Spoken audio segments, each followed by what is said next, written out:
咁啊，同埋講下食 cancer，頭先我哋都有講喎，多啲食咩？我哋平時食飯啊，食物。最簡單就係一個禮拜食一次薑黃炒飯咯。嗯。薑黃啊。薑黃係。粉啊，炒飯、煮飯，或者食啲咖喱啊。係咯。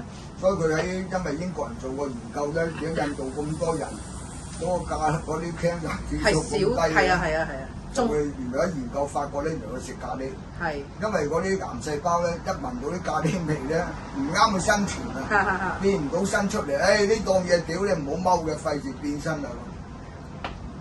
事實真係咁啊！啲香草，我哋話俾你啲人感冒啊，病毒菌我哋叫人吸萬金油、驅風油，就係佢嗰病毒背後嘅上帝一想變身出嚟咧。哇！呢個埠唔啱嘅，屌你個公鼻乸嚟，即刻就唔變啦。個環境唔啱。冇錯，佢唔變出嚟。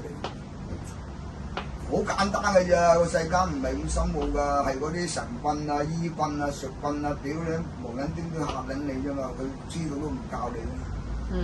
係咪？咁咪當係常識咯，信者得救咯。